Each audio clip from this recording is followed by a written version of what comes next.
Halo's particularly prone to this, and it annoys me. The sort of like, we're talking about Master Chief fighting, but we have to mention the full serial number of his assault rifle. Like, oh, Master Chief picked up his BR model 76, and I'm like, just say he picked up the assault rifle. I don't need the gun porn name, you know.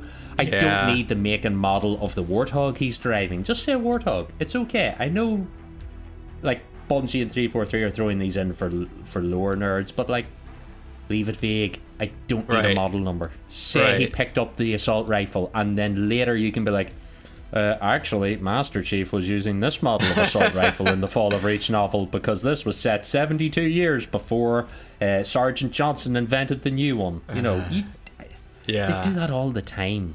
Yeah, there's all sorts of little things. Like I don't want to say I'm not a lore nerd because I clearly am, but like my thing, like I like a coherent timeline that fits together, you know, which is why like certain things in the Halo world, obviously, or Halo universe, obviously, there's issues and they've tried to shoehorn them together, but like that's the stuff I care more about than like the specific look of the armor and stuff. I mean, I'll be honest, as much as and I wasn't as much of a lore nerd as I was at the time, but like when Halo 4 came out, I know everyone freaked out about the armor looked different and all that stuff.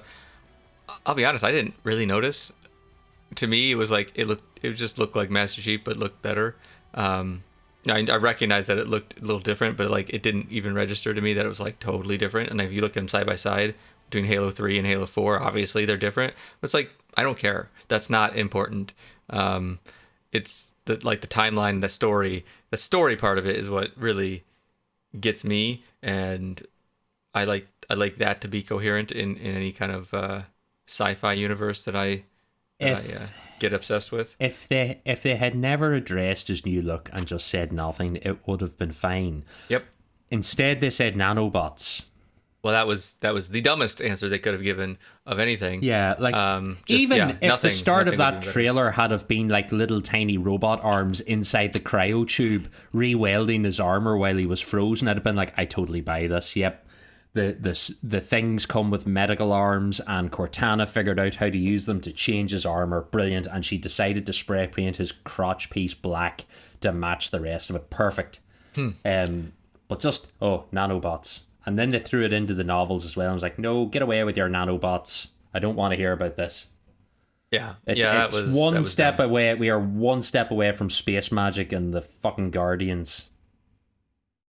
Yeah. I mean, don't get me wrong. I think like what they did with Infinite, and they made it, lore wise, it makes more sense. And they did also make, I think, the look better.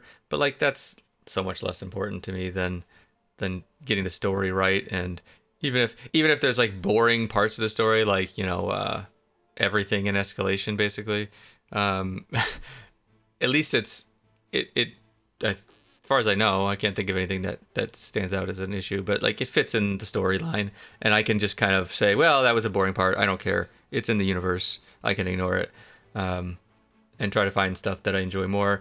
That's the part that I like.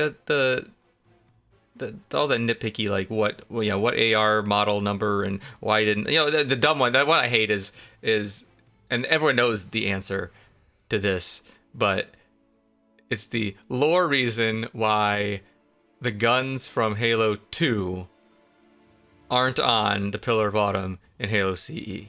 Like, why don't they have, what was it, the SMG, and I think a couple of the other ones, like the BR.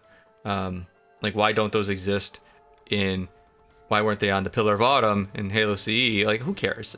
Just come up with a headcanon reason why. Like, that's who cares? You know why it's different. It's a different game. Yeah, I was reading a thread on Our Halo one day, or it might have been like Our Halo Story, and I swear I nearly threw my phone away because the person's like, How come there were none of the Marines or Master Chief used a Falcon in Combat Evolved? Wouldn't the Pillar of Autumn have been equipped with like atmospheric vehicles? And it makes no sense at all. And I just replied with, because Reach was the last game Bungie made and not the first. There is no lore reason. It's time travel. Bungie did not invent time travel. They can't go back and go, we need a two-rotored tiny helicopter called a Falcon, please. They can't do it. And I'm just like, there's no other reason. There's no lore reason. There's no in-universe reason. You can come up with one and go, well, the Pillar of Autumn was never built to fight on land, therefore why would they have had helicopters? And you go, oh, that makes perfect sense. But the actual reason is, as far as I'm aware, Bungie didn't discover how to time travel, or they would have told them to go back and work faster on Halo 2.